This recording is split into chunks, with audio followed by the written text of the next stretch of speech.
in India. With this introduction, I request Dr. Usha to continue the lecture. Good morning, everyone. And you know Raghu is being extremely kind with very nice words to say about me. But thank you very, very much. But I have to tell you, I am not like Ramesh. If you see the paper introduction, you see he's an endoscopic surgeon who just spoke to you on ECG and did a fabulous talk of explaining ECGs. I'm just an endocrinologist speaking on an endocrine topic. So who's better? Definitely Ramesh. Yeah. So the topic today is polycystic ovary syndrome, and you may all be wondering what's a topic like this doing in a diabecon meeting. I'm extremely grateful to Dr. Raghunathan for choosing this topic and allowing me to speak on this, because it's a very big critical issue that is facing all of us practitioners in India now, globally and particularly in India. It's almost 15% of women seem to be suffering with this problem. So what I thought I'll do is give you a little bit of understanding on how to diagnose it, and then the metabolic consequences and how we can address it. And there are a lot of questions that we have when it comes to PCOS. So this condition was described way back in 1935, I think, by Stein and Leventhal. Both of them are from Rush University, where I had my training and was subsequently teaching. So you know that I have a strong emotional connection as well to this particular clinical entity. And they described it as amenorrhea with bilateral polycystic ovaries. And the interesting thing about polycystic ovary syndrome, it can present in so many different ways, which actually is relevant to all of us here. It can present as a small for gestational age infant. It can present as premature adrenarche, or as an adolescent polycystic ovary syndrome, or as type 2 diabetes, gestational diabetes, infertility, cardiovascular disease. So all of which is of interest to us practicing diabetology in our country. And of course, anything that is associated with obesity and diabetes, you also know, is associated with conditions like endometrial cancer. But the biggest problem with polycystic ovary syndrome is how to make this diagnosis. People make the diagnosis based upon ultrasound. People make the diagnosis based upon clinical picture.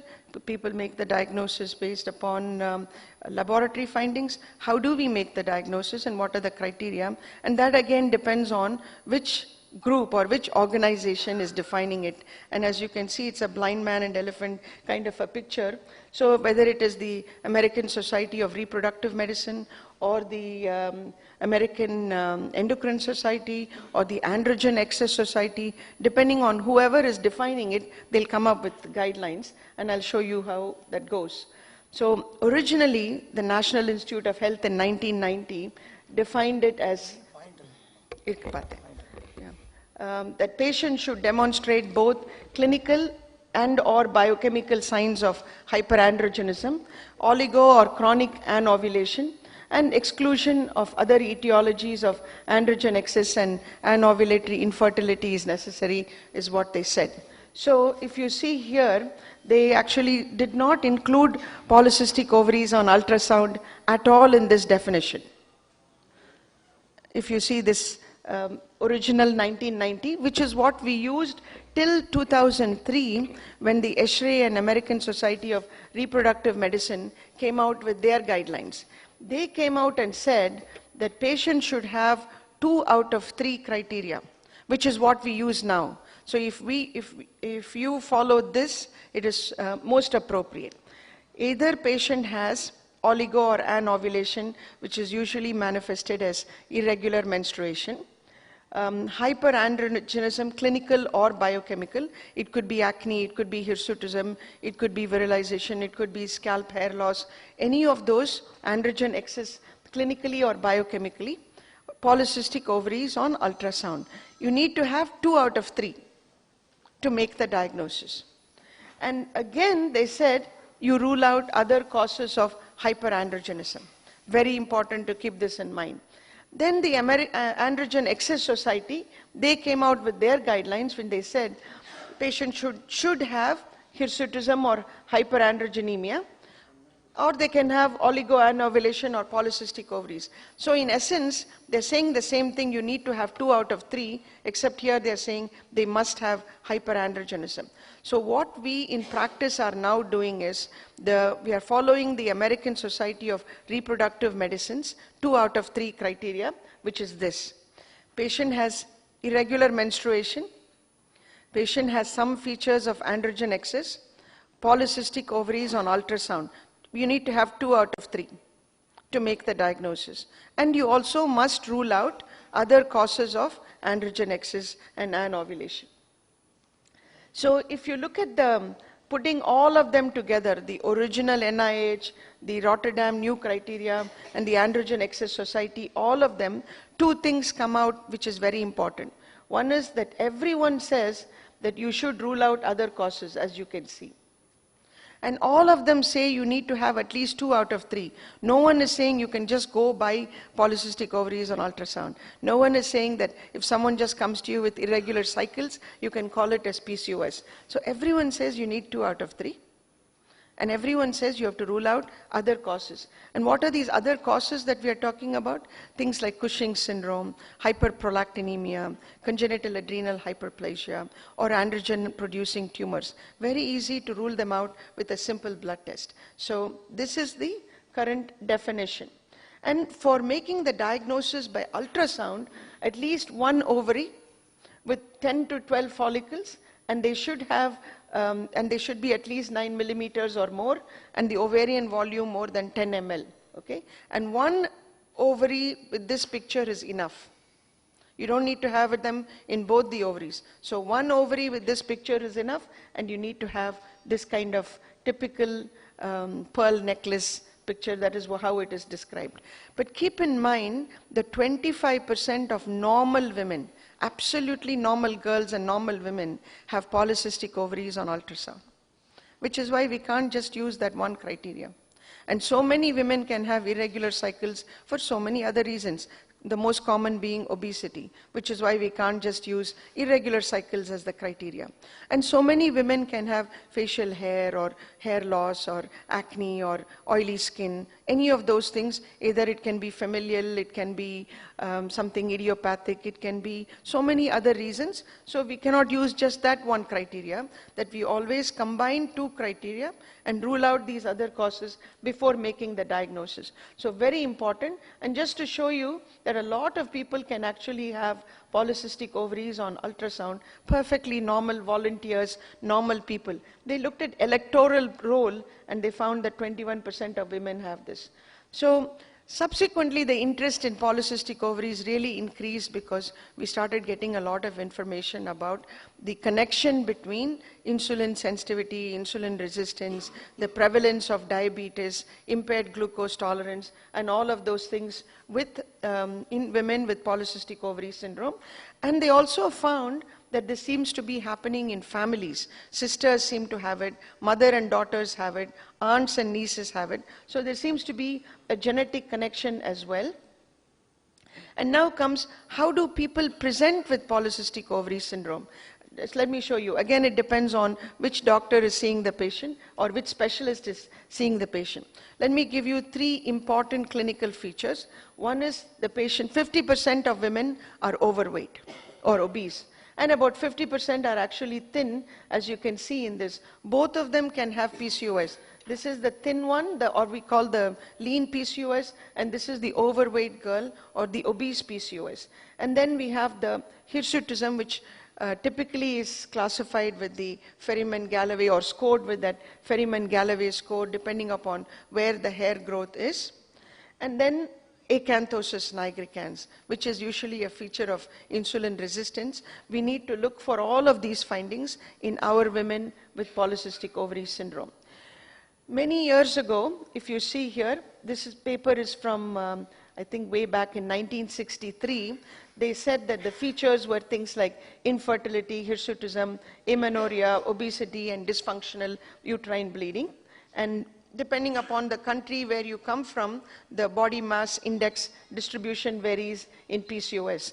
This is what we found in our subjects. We screened about consecutive over 50 girls or 50 women, I think 53 was the number, and this is what we found. Menstrual problems was extremely common. You can see the maximum. Hirsutism was also very frequent. Obesity was almost close to 50%, something like 41%, I think. Acanthosis nigricans was present in 55% of our women, and skin tags or acrocordons, another feature of insulin resistance, was found in about 25%. So this is what we found in our population also, and quite matches what they found in 1963. This is a paper that was published by Dr. Chandrika Vijayaratne from Sri Lanka when she was in the UK, and she looked at Sri Lankan and Indian women, Asian women, and who were in the UK, and what she found was women, the South Asians with PCOS were younger at presentation. The BMIs were similar. Obviously, this was a population that was in the UK. The waist-hip ratios were similar. But what they found was acanthosis, acne, and secondary infertility were more prevalent, and higher fasting insulins in the South Asian population. Insulin sensitivity was lower, and sex hormone binding globulin was also lower in the South Asian population. So there seems to be this picture, and if you look at our women, obviously we are not going to have this tremendous BMIs, but even in lower BMIs, we actually find a higher fasting insulin and lower insulin sensitivities, though we have stopped measuring fasting insulins now. There's another thing that is emerging as a clinical feature of PCOS, and that is obstructive sleep apnea. So we have to take this history of snoring and obstructive sleep apnea in our women, and there is a very clear correlation between that and insulin resistance and cardiovascular risk. You can see that daytime sleepiness and sleep disordered breathing and sleep apnea, much more in the PCOS population. This is our own patients, those 53 women that we looked at. And CV mortality seems to be higher in patients with PCOS, which is what makes all of this very, very relevant. Okay. So, like I said, in the differential diagnosis, androgen secreting tumor, exogenous androgens, all those ones highlighted in red, Cushing's syndrome, congenital adrenal hyperplasia, prolactin disorders, all of these are very relevant in our population. Okay. And look here, the quality of life. When quality of life questionnaire was done in women with PCOS, they had a lot of difficulties, whether it was health and work related or social life or marriage, leisure time. And this is because these women have a lot of issues, whether it be it obesity, be it their androgen excess issues, or be it their glucose intolerance or frank diabetes. They have a lot of issues. So life satisfaction scales are much lower in women with PCOS, and many, many psychosocial disorders also in women with PCOS. Okay? Now comes to why does this PCOS happen, and there are many theories to the development of it. Some years ago when I was in training, we thought it was purely something to do with LH and FSH, and we focused only on the gonadotropin theory. But I just want to show you the many interactions. Possibly there are genetic factors, endocrine factors which we talked about, the LH, FSH, increased insulin, androgen concentrations, the metabolic factors, insulin resistance, decreased sex hormone binding globulin. And I also want to tell you there is one group of women, the epileptics, who seem to have a very, very high incidence of, or very high prevalence of, polycystic ovary syndrome, whether it is due to medications itself, or the condition epilepsy itself, or the obesity that is associated with medications used for epilepsy, we don't know, but very high prevalence of this, and environmental factors and use of anabolic steroids and all that. So just to show you that women who are treated with epilepsy seem to have very high prevalence of PCOS. So is it a central etiology due to high LH? Is it a primary disorder of androgen biosynthesis? Maybe too much androgens are made by the adrenal gland or the ovaries, or is it all due to insulin resistance? Let me show you very quickly. And this is the theory that we originally thought, that the gonadotropin releasing hormone stimulated the LH, and there was too much of LH which worked at the level of the adrenals and the ovaries. But maybe I can show you a bigger picture, and you can see this is the ovarian theca cell and the granulosa cell. So the high amount of LH that is typically present in people with PCOS seems to work at the theca cell, generating a lot of these up to the androstenedione, which we know gets converted to testosterone.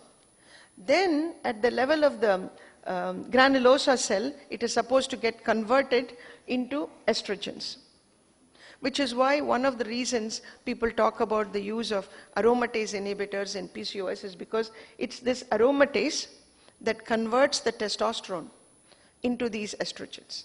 So in people who have polycystic ovary syndrome, the LH is the one that is particularly high, but you can see many other things, be it growth factors, be it insulin, all of them also feed back at this particular level, causing an excess production of androgens. When we have excess production of androgens, they will feed back at the level of the pituitary and will not allow the usual normal cyclical production of LH, and therefore the patient will not be able to ovulate. And if they don't ovulate, they have a lot of arrested follicles, which is what ultimately presents as this nice pearl necklace picture. And when the ovarian volume goes up with these immature or partially arrested follicles, the androgen levels go up in the adrenal and the ovary itself. And I'll show you a very nice picture. So what will happen is, due to a combination of many of these things, we have the ovarian hyperandrogenism, we also have it at the level of the adrenal gland, and there are extrinsic peptide excess, especially the growth factors. There is trophic hormone excess, which is the LH. And then locally at the level of the ovary, we also have intrinsic autocrine, paracrine imbalance that is going on. So all of them is actually what causes this whole imbalance. So we have moved away from thinking it's all just due to LH. Now let me show you something else. So I told you 50% of people have obesity and 50% are lean. So what happens, either it is because those 50% have a high amount of weight, or there are inherited defects in insulin action, which I'll show you next, which happens in PCOS. Then there are insulin receptor defects in people with PCOS and high amount of LH. All of these things ultimately lead to insulin increase. This high amount of insulin decreases sex hormone binding globulin. Very important to keep in mind, because if we order just total testosterone in people with PCOS, we may not actually capture the real picture, because the sex hormone binding globulin is less. So unless you order testosterone and sex hormone binding globulin together, you will miss it. On the other hand, if you order a free testosterone, because sex hormone binding globulin is less, the free hormone is more. So free testosterone is high, which is why people have hirsutism, acne, and other features of PCOS. So this is a problem. When the sex hormone binding globulin goes down, the free estrogen also goes up, and that can lead to other complications which we talked about, especially things like endometrial carcinoma, which is more common in women with PCOS.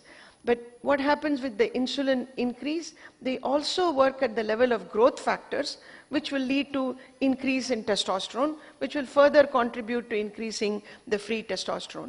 So ultimately, this too much of insulin seems to have a very important role to play in the whole clinical scenario of PCOS as well. When you have too much of this and too much of this and too much of this, the woman is not going to ovulate. And if she doesn't ovulate, she's going to have irregular cycles. And because of all of this, she's going to have too much hirsutism and other features. And if they don't ovulate, they're not going to get pregnant. So now you know that all the clinical features of PCOS could also be traced to too much of insulin, which is the theory that we think now may have a very, very important role to play. So why is there this problem with insulin? We now think it's possibly all genetic. And as you can see, there may be actual insulin resistance, PCOS insulin resistance gene, or there may be insulin action genes, there may be downstream signaling defects, but primarily the problem seems to be this serine phosphorylation, which I'll show you. And all of this leads, there may be just specific PCOS genes, all of them act upon as you can see, too much of insulin, which leading to the polycystic ovary syndrome. So next comes what happens at the level of the insulin receptor at the cellular level. And you can see what a complex pathway this whole insulin receptor. There's an extracellular domain and an intracellular domain, and all of these intracellular activities are going on, what we call downstream signaling. So let me show you. Plenty of publications which actually happened in the early 80s and early 90s, which clearly showed that insulin resistance is a significant pathogenetic mechanism in PCOS. So that is insulin, and that is the extracellular, the insulin receptor, which has an alpha subunit and a beta subunit, an extracellular domain and an intracellular domain, and you can see all of the things that is happening at the intracellular level. So now imagine that the insulin has come and sat on the receptor. The moment it sits on the receptor, all those phosphorylations, these things are supposed to take place. And when that takes place only, all these downstream, all these downstream effects will take place. So where the primary pathology seems to be, we'll just retrace it. So insulin will come and sit on its receptor. You can see that. This phosphorylation is supposed to happen, does not happen. And then all these downstream signaling things are supposed to happen, doesn't happen properly. So which is why people with PCOS have insulin resistance. So if you have to pin it down to one molecular level problem, it is serine phosphorylation. I'm not very good with making animated slides. This is the maximum I can make. Just want to show you. Okay.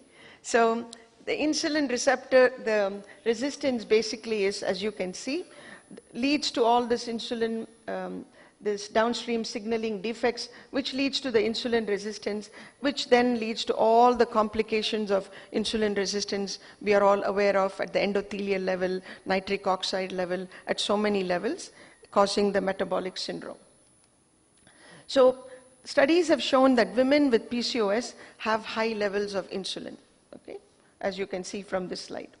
They've also shown that insulin sensitivity is lower in women with PCOS, be it non-obese PCOS or obese PCOS. This is obese PCOS. So obviously, the more obese you are, your insulin sensitivity is lower.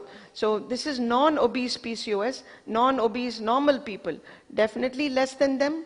Very obese normal people have even lower, and then obese PCOS have even lower insulin sensitivity. So very, very important to keep in mind that both lean PCOS people and obese PCOS people have lower insulin sensitivities.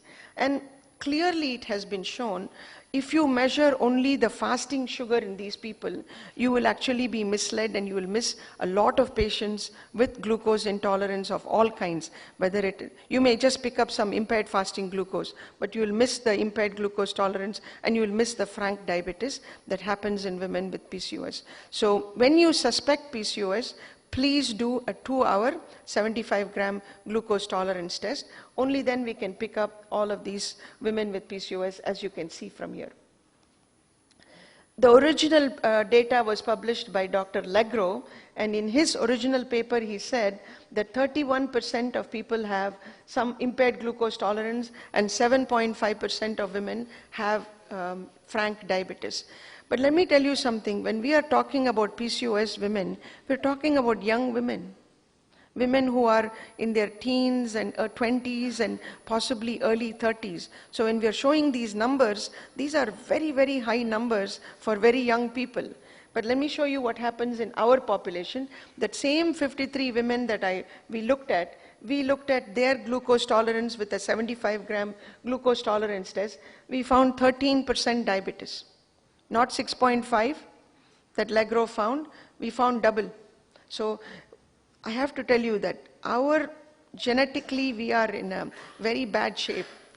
Or genetically or for whatever environmentally, we are not in a good shape now. And therefore, double the amount of diabetes, and you can see whether it is, if you add IGT and IFG and IGT and IFG alone, a very significant number of people also have pre-diabetes in addition to the frank diabetes. And another important thing in women with PCOS is their conversion rates are very high to frank diabetes. In this particular study that looked at only a 6-year period, 67 women with PCOS, 54 had normal OGTT, and in just 6 years, 4 of them developed type 2 diabetes. And when you look at the 13 with the IGT, 7 of them developed frank diabetes, that is 54% conversion within 6 years. So even when you pick up the IGT, they go on to develop frank diabetes very quickly. So sitting ducks for major type 2 diabetes, which is why Andrea Duneif, who's done all the seminal work in this area, actually called it not syndrome X, but syndrome XX. Because it happens in women and it is like syndrome X, so she actually said we call it syndrome XX. Okay? So this is our study of 53 consecutive patients seen by one group of endocrinologists, and this is what they underwent, and I showed you the results of this particular study. And you can see here when we looked at the components of metabolic syndrome in our group, we found that 94% of women, we compared them, the dark magenta bars are all from other studies, and the light mauve bars are our own patients. We found that compared to that, the waist circumference was higher in our women. 94% of them had low HDL, and then components of other metabolic syndrome. Hypertension was more in our women. Impaired fasting glucose was very, very high in our group as opposed to the previous group. Okay. Again, other studies, a Brazilian study has shown very clearly that women with PCOS have very high incidence of metabolic syndrome, as you can see from here. I'll skip this. Okay. So you can see here, even if their BMIs are not high, they actually have very high prevalence of metabolic syndrome. And of course, if the BMI is high, they're going to have very high prevalence of metabolic syndrome. Okay. And you know that in patients with metabolic syndrome, they can have non-alcoholic fatty liver disease. In this study, which is looking at obese adolescent females, and what they found was 15.4% of patients had elevated aminotransferase levels, suggesting non-alcoholic steatohepatitis. And 43.6% patients qualified as having metabolic syndrome, and these are adolescent women. So again, very significant problem for future development of type 2 diabetes. Now coming to making the diagnosis and treating these patients. Making the diagnosis, I told you, 2 out of 3 criteria. And do we really need any major laboratory investigations? Actually, very, very little. Okay. And here I just did not want to show a slide. I wanted to tell you that in my practice, I only do 2 things. Definitely do a glucose tolerance test, because that is going to tell us, peg them on where they are in terms of glucose intolerance, and also to tell me whether I should be using metformin in treating these patients. The second thing I do is, most importantly, to ruling out these secondary causes. And we do an overnight dexamethasone suppression test to rule out Cushing's. We check a prolactin level to rule out hyperprolactinemia. We do a 17-hydroxyprogesterone to rule out congenital adrenal hyperplasia. And then we add a free testosterone to see the degree of free testosterone excess. We don't measure insulin levels, we don't measure LH-FSH levels, no LH-FSH ratios, no progesterone, no estrogen, no nothing. So actually a very simple, fairly cost-effective workup that you can do. But do not skip this ruling out secondary causes, because you may pick one Cushing's only once in a while. You may pick up one congenital adrenal hyperplasia rarely, but we cannot afford to miss even one Cushing's. So very, very important that we don't do this, don't forget to rule out secondary causes. So after having done this, then I look at what is this patient presenting to me for. The whole PCOS picture is a moving target. We as physicians, diabetologists, endocrinologists may only be interested in their, I want to make sure they don't have diabetes, I want to make sure they don't get diabetes in the future. But they have come to us with different problems. They may come with hirsutism, they may come with irregular cycles, they may come with desiring to get pregnant, or they may be wondering about gestational diabetes. So this is how we go about doing this. If they present to me with hirsutism, if it is mild, we just recommend cosmetic measures, waxing, shaving, laser treatments and all that. Oral contraceptives are the best treatment for suppressing testosterone and treating hirsutism. So any oral contraceptive, obviously with no androgens or low androgen effect, is the ideal one. We can also combine oral contraceptives with cyproterone. You would have heard of many brands that are available. And the use of metformin doesn't do much for hirsutism treatment. Doesn't do much at all, but it does lower testosterone. Some people get some relief, but nothing dramatically. And the important thing to keep in mind is they may start ovulating, so very important that they use some form of contraception, and if you're using metformin, only for the purpose of the hirsutism. Anti-androgens like spironolactone can be used, but then they can also lead to irregular cycles. So usually they should be used in combination with oral contraceptive pills. And if a woman is in the childbearing age and is not using contraception, I don't use any anti-androgens in them if they are sexually active, and you don't know who is sexually active and who's not. So I do not use just anti-androgens till I'm 100% sure either I've given them an oral contraceptive along with that spironolactone or finasteride, any of these agents. Very, very important that we keep that in mind. So if they've come for hirsutism, these are all the things that we can use. I personally do not use flutamide anymore because of some fears of liver dysfunction, and so stick to either oral contraceptives or oral contraceptive plus cyproterone, oral contraceptive plus spironolactone, and also mechanical measures. And lastly, I tell them hirsutism is not a medical condition. It's purely cosmetic. So if the woman feels comfortable in her own skin, I'm fine too. So it's not something that I need to jump and treat. Okay? If they've come to me for infertility or anovulatory cycles, weight loss if their body mass index obviously is high. Clomiphene is now considered the first line of treatment versus metformin. If clomiphene doesn't work, clomiphene and metformin can be combined. If that doesn't work, we use gonadotropin therapy. And if that doesn't work, they can go for laparoscopic drilling. And if that doesn't work, they have to go for IVF. So it is in this sequence that we use. And I put a question mark next to letrozole because about letrozole, there is still, I think the jury is out. And while it is frequently used, I think it's not something that is endorsed by most of the big regulatory bodies, and they're not sure of that. So this is the approach we take. If they just come to us for irregular cycles, we can just put them on medroxyprogesterone acetate once in 2 months. Every woman should have a menstrual cycle at least once in 2 months.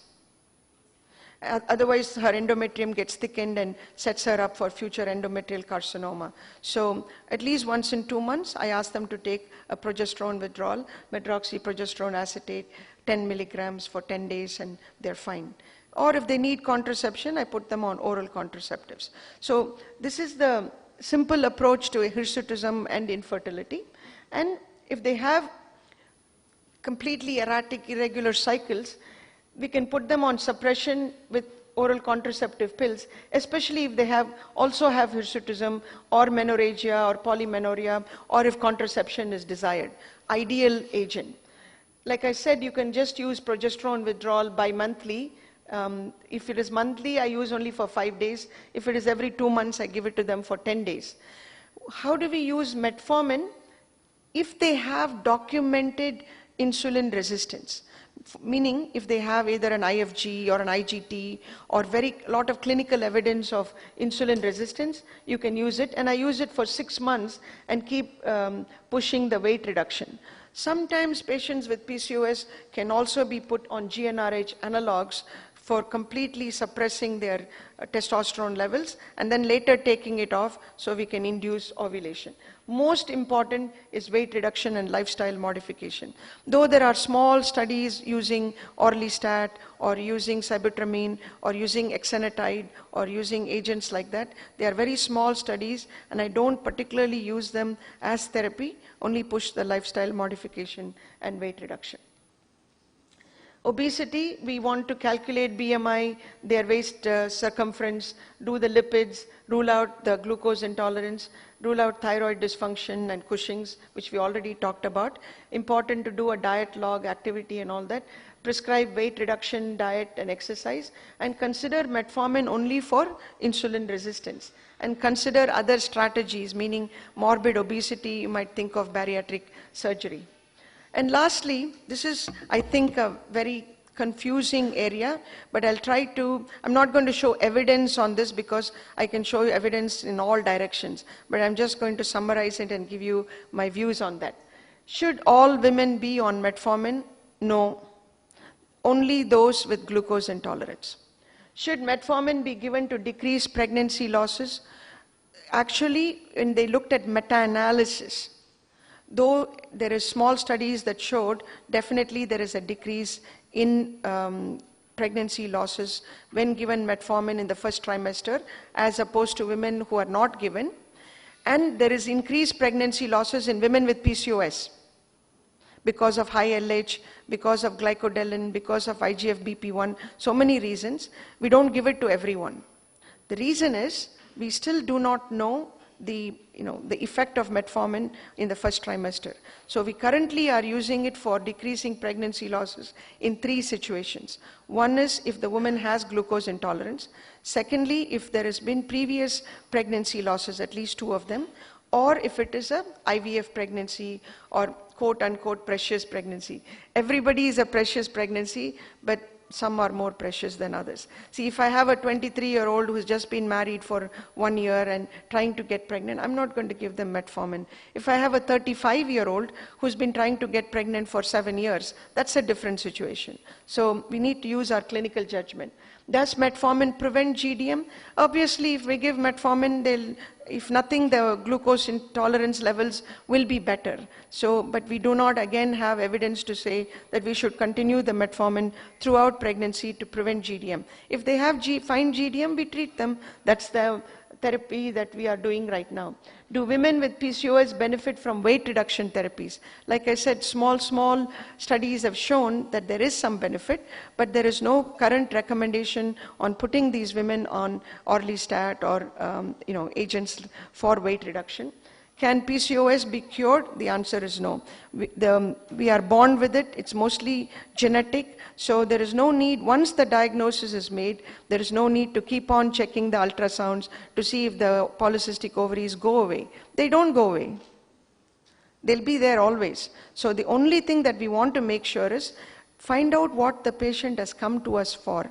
Have they come to us for irregular cycles? We treat that. Have they come to us for hirsutism? We treat that. Have they come to us for obesity? We treat that. Have they come to us for infertility? We treat that. So, or sometimes they come to us for all of those things, or at different stages in their life for different things. Then we treat that. But as physicians and diabetologists, since I've shown you all this evidence about the amount of diabetes that they can have and the rapid conversion that they have, the most important, the onus is on us to make sure to do primary prevention. So keep on stressing to these women. I know you are worried about hair on your face, but I am worried about your diabetes and your heart. So keep on stressing that every visit so that we can keep, at least prevent a big chunk of women from developing type 2 diabetes. Thank you.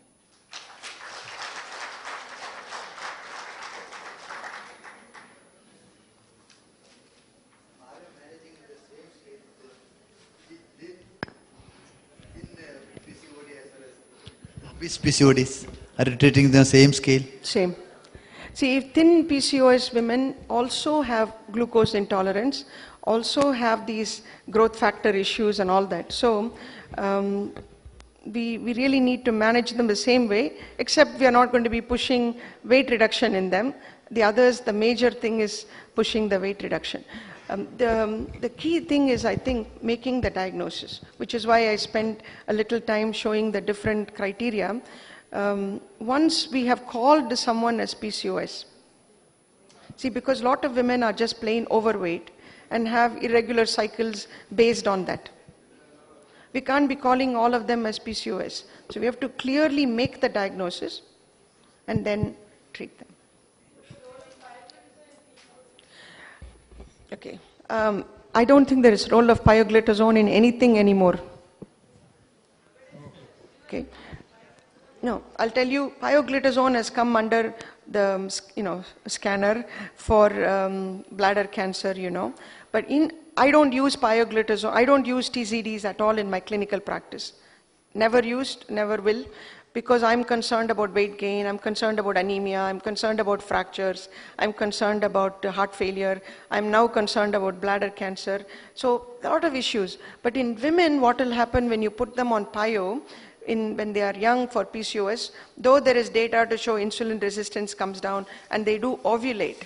So then what happens? They will ovulate, and if you are not making sure that they don't get pregnant, these people will get pregnant on pioglitazone, and which is not a good thing to have.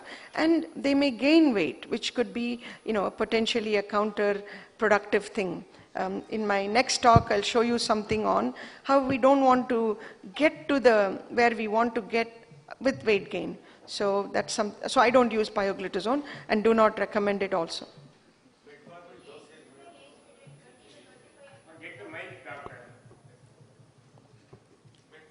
Dosage. Okay. Ideally, about anywhere from 1,000 to 1,500 milligrams a day. We start with 500 once a day after dinner for a week, and then add to breakfast. And then if that's not enough, we can go up to one of those 750, 850 doses. And I don't give medicines. Try not to give it 3 times a day, because most people cannot remember to take it the midday dosage. So twice a day, one of the slow release or extended release preparations is fine. And women aged between 30 to 35 years who have completed families having this PCOS with obesity and irregular cycles, how long we can give this metformin? Whether empirically we can give metformin or not? No, I won't give metformin. Oral contraception. Do they have impaired glucose tolerance? Yes. They have... some people have, some people don't have. If they have impaired glucose tolerance, you give them metformin, and you can give it forever, because we treat... How long we can give? You can give always, because they're people like diabetes, we can keep giving it. They have pre-diabetes, you can give it. If they don't have glucose intolerance, then you will have to consider pushing the diet, putting them on medroxyprogesterone acetate every 2 months, and making sure they don't get pregnant. And after completing family, madam. No, after completing family and completed means having irregular cycles and obesity, ma'am. Okay, then you can give them PCOS. With the PCOS and no impaired glucose tolerance. And then how long we can give that oral contraception, ma'am? See, they don't need oral contraceptives. They may be put on medroxyprogesterone acetate every 2 months, and they will have a cycle. But if they have very erratic, crazy cycles, dysfunctional uterine bleeding, then you have to give them oral contraceptive pills for a while. And then what you can do is you can put them on a intrauterine device with input Mirena or something, and keep pushing the weight reduction. If there are no more sessions? Yes, you may. Suppose if the person is lean PCOS, if they have, because how do you identify the insulin resistance in them? In the obese patient, I do accept it. But in the lean PCOS, when the PCOS itself is an evidence of insulin resistance, for those patients, whether they can give metformin or not, without any glucose intolerance. I don't think there is evidence to say that you can give them all without glucose intolerance. See, PCOS itself is not a manifestation of insulin resistance. Insulin resistance is a manifestation of PCOS. So, yeah. Thank you very much, madam. That was an exhaustive... I'll conclude the things actually. Yeah. Excuse me, madam. Metformin in pregnancy, can you enlighten something about metformin in pregnancy and metformin in GDM? Metformin in pregnancy, like I said. In the sense, who were on PCOS treatment already on metformin, should they continue in the early trimester? No. See, that's what I said. Normally, as soon as we find out they are pregnant, we have to stop the metformin. The question comes, should you continue it in the first trimester to decrease pregnancy losses? Okay. There is evidence in small studies saying that if you give metformin in the first trimester, the pregnancy loss is less. But when they looked at big meta-analysis and all that, really did not find a very significant difference. So what we are now recommending is you can continue the metformin in the first trimester under select circumstances, previous pregnancy losses, IVF pregnancy, situations like that for 3 months. Not in everybody. Then in gestational diabetes, use of metformin, as of now we are recommending only insulin in GDM. For those people who cannot or will not take insulin, then you can use metformin based on the MIG study. I don't use glyburide in my GDM patients, but I use metformin in a very small group who cannot or will not take insulin.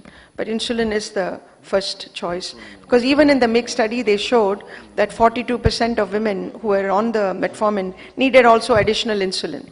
In the GDM patients, it's